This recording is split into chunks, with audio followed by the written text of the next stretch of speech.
Hi, it's Jason Perico here to tell you that this month at Bianchi Honda, you choose. You can lease the 2015 Honda Civic LX Automatic Stand for $199 a month, or lease the 2015 Honda Accord LX Automatic Stand for $199 a month, both with no money down. That's right, lease either one of these two great vehicles for $199 a month with no money down. Bianchi Honda. Visit us at BianchiHonda.com.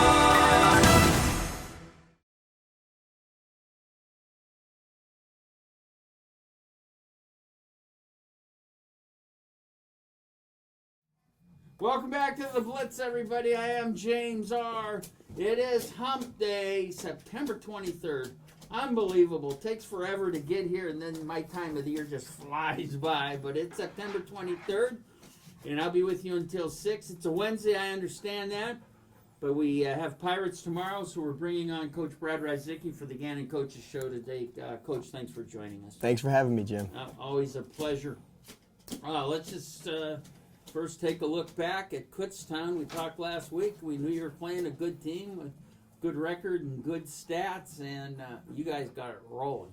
Yeah, I told you last week I wanted to really see where this team was, and I thought it was really going to be up to our offensive line, and those kids clicked on Saturday. I think it finally made sense to the five up front. They held protection for Liam. I know he had a ton of stats, and Brock had a lot of run yards, but it all starts with those five up front, and they did a tremendous job on Saturday, controlling the pressures, controlling six in the box for the most part. Liam wasn't touched, except for the one touchdown to BK off a six-man pressure. Besides that, he stayed clean the entire time, was able to sit back there and make his reads.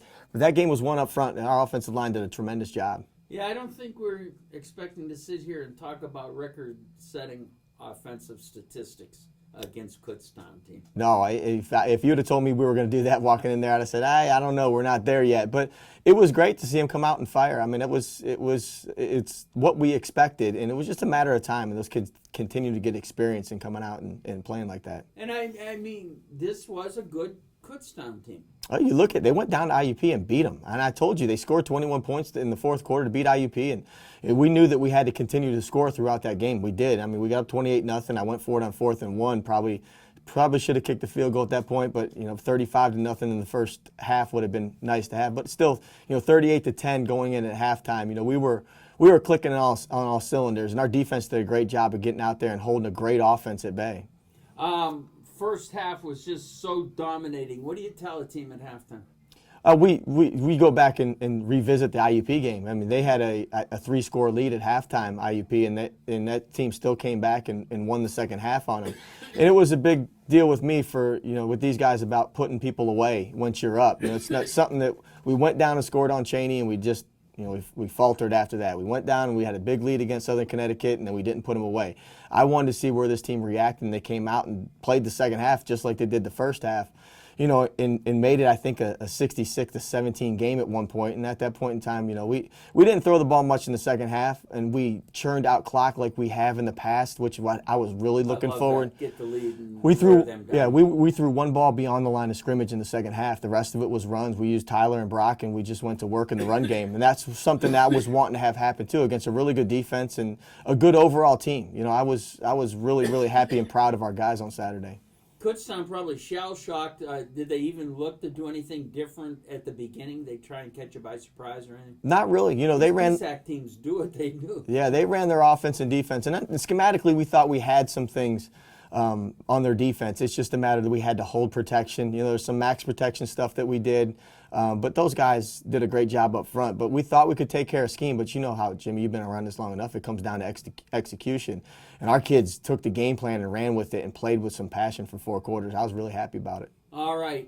Defensively, you can never tell defensively from the final score.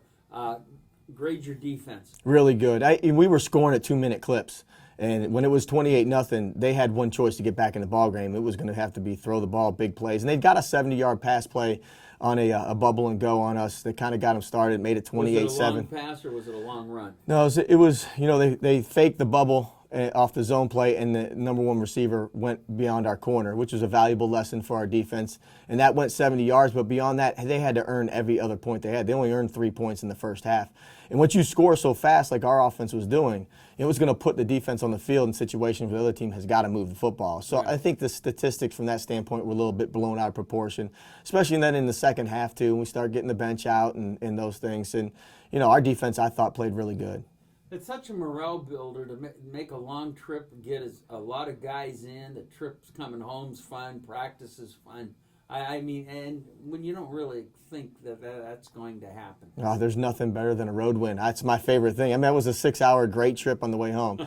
I told the guys, because we had a little bit of bus trouble on the way out there, I think a brake line had broke and smoke filled our offensive bus, and I was on that one, and we had to get it and vacate the bus, and I had to get all the kids on the same bus for the last hour and a half of the trip. With the coordinators, myself. I thought they brought another bus. They did. I had to leave some people where the bus broke down. But I told the guys that night, I said, God's always taking care of me. Sometimes these things happen for a reason, and maybe He had to push us all together so that we go out and focus a little bit better. And that's the thing about road trips. Things like that happen, and they get closer. And I think that was the right thing. You choose your attitude in life. And I told those guys, don't get frustrated about the bus breaking down. Be happy. It had to happen to us. And they reacted and went out and played. All right. Now, I am anxious to talk about this game. First of all, Clary new coach, Chris Weibel. Yeah. Do you know him? Yeah, he was the offensive coordinator he played there, and then I think for the last, I don't know how long, he's been there quite some time as the offensive coordinator. I always find it odd that they fire a coach for not winning and move somebody up from his staff. I mean, I'm not criticizing. I just always thought that was strange. But he must have impressed somebody while he was there. Yeah, from doing this myself, different circumstances, how I got the job. Right. I always watch how those things go in terms of when you watch them on film, how are the kids playing throughout the schemes. If they're playing really hard, they really respect that coach. And right now, Clarion's kids are playing as hard as you can play on film, so they respect him from that standpoint. So maybe in my opinion, they made the right decision of 3-0, and they're beating the heck out of people to this point. Is there any difference in the offensive look now that he's the head coach? A little bit. It's not a ton different. They did hire an offensive coordinator. He did it well before I did. It took me some time to fire myself as the defensive coordinator and get smart and hire someone else. He came right out of the chute. Huh? Yeah. But no, they're very similar to what they've done in the past. I mean, I think the big thing for them offensively is they've stuck with one quarterback now instead of a 2-quarterback system. They have some weapons around the kid. Well, why are they moving the ball so well, even if it's probably the same, as you said, just is it the team concentrating and playing hard for them? I mean, it's the same offense. Yeah, well, I think they got some skill players in out there that they didn't have before. The tailback we think is a kid that can run away from people and or run through them. And they have 2 wideouts right now that, the one kid played against us last year, but they brought another kid in. I'm not sure where from, but they're 6'3" kids that are athletic enough to jump over you. And now they have 10 they're using as their quarterback as opposed to splitting time with them in the past. They really understand the offense. And I think the timing and everything else that they're doing, and they're better from a personnel standpoint, has helped them. Is Clarion's quarterback a better runner, better passer, or does he even try to run? He can run. I think he's not an option type. No, he's a much better passer. That's his deal right there. All right, and he's got the new receivers, so yeah, you got to go after him, right? Yeah, that's the plan. All right, what do they do defensively? Because I couldn't have seen the defensive coordinator getting moved up. Yeah, they're Do good. they have a whole new staff almost? No, for the most part, I think only the offensive coordinator is the new one. So well. Yeah, it's their defense to me is good. It's always been their strength, their defensive line. 97, their nose tackle gave us a ton of problems last year. He's back. He's one that we're concerned about. They've got some defensive ends too. Kwame Brown's has done a great job for them the last couple of years. He's very active up front. They're still a 4-man front. They have the ability to jump into a bear, an odd front, some different things, a lot like Southern Connecticut gave us. But look at 3 games. They've forced 14 turnovers and 10 sacks in 3 games. So they've got to be doing something right, because that's almost a season. That's almost a season's worth of statistics right there. So they're getting after people, and we've got our work cut out for it to make sure that we're doing what we need to do on offense to take what they're giving us. Defensively, schematically, do they look any different than the past couple of years? A little bit, not a ton though. I mean, but the basic. Yeah, there are a lot of line. Yeah, the 4-man front. What's behind it varies. That we call it a 4-3, 4-2-5. Rolling the safety sometimes weak. They do some different things, and it's very similar to what they've done in the past. A lot of line stunts and those things. That's a noon game, right? Yeah. Dan Telesky and coaches show at Molly Brannigan's afterwards. I know there's a lot of excitement about this game. Have you watched Clarion all 3 games? I mean, that's pretty impressive for them under a new coach to get off to this kind of start. Oh, absolutely. The great thing that we do is film study. Even the kids, the coaching staff, that's our whole deal. I mean, we'll rip apart those films as much as we possibly can for schemes and where they fit our schemes. But, they're playing well right now. You have any kids you're familiar with from recruiting or seen a nice goal anybody jumps out at? To be honest with you, no. That's the crazy thing. I don't think we've close to it. Yeah, I don't think we've ever ran across them with the recruiting part where I'd be familiar from a recruiting standpoint for who they're putting on the field. All right on schedule, 3-0. Was that a major step forward against Kutztown, Coach? Absolutely. Yeah, Jimmy, I told you I didn't know where this team was. It was a big deal for us because weather wasn't going to be a factor. It was 2 really good ball clubs, and we really needed to see where we're at. I had to throw out somewhat the Cheney game because of the weather situation and the first game of the long trip. I didn't know. So it was good to see the kids fire. There's a lot of confidence with our guys right now. It's a huge step forward for us. Well, it's funny. The paper had Cheney beating Clarion 59-6, and I went, oh, my gosh. Yeah. Then I looked in the standings, and they had Clarion 3-0, and I thought, all right, they inverted that one, that's for sure, because I was shocked to see that. Brad, you mentioned something interesting. You fired yourself as defensive coordinator. When you took over as head coach, did you think there was going to be any problem being, and I don't even know if there was a problem, did you think there was going to be any tough times being the head coach and the defensive coordinator, and how did it play out? Well, I knew that that's what I eventually wanted to do, but I had to do some restructuring with what the staff was there at the current time. I didn't get hired till May 3rd of 2012, and I had to hire a staff in June and July, so I couldn't really hire a coordinator that first year, and then I thought I could get through it, but I'm much more efficient doing what I'm doing right now of helping those guys out and hiring the people that I want schematically to run, their schemes and being more efficient, just assisting them in organizing the program. But that's always been the plan, Jimmy. I think we're much better with it. But I did it. I just, we're better personnel-wise right now. But it gives me the ability to get my stamp on all the programs as opposed to just being inundated with the defensive part of it, not having time to spend with Josh Hoig, our offensive coordinator, or special teams, or the recruiting coordinator. And now I can be able to meet with the administrators and Lisa Goddard-McGurk, our athletic director, to help the program in different ways. It's just more efficient of my time now. During the game, do you interact with your coordinators much? If you see something you don't like, do you immediately get on the headphones, or do you go over to the sideline if they have the defense or offense around them?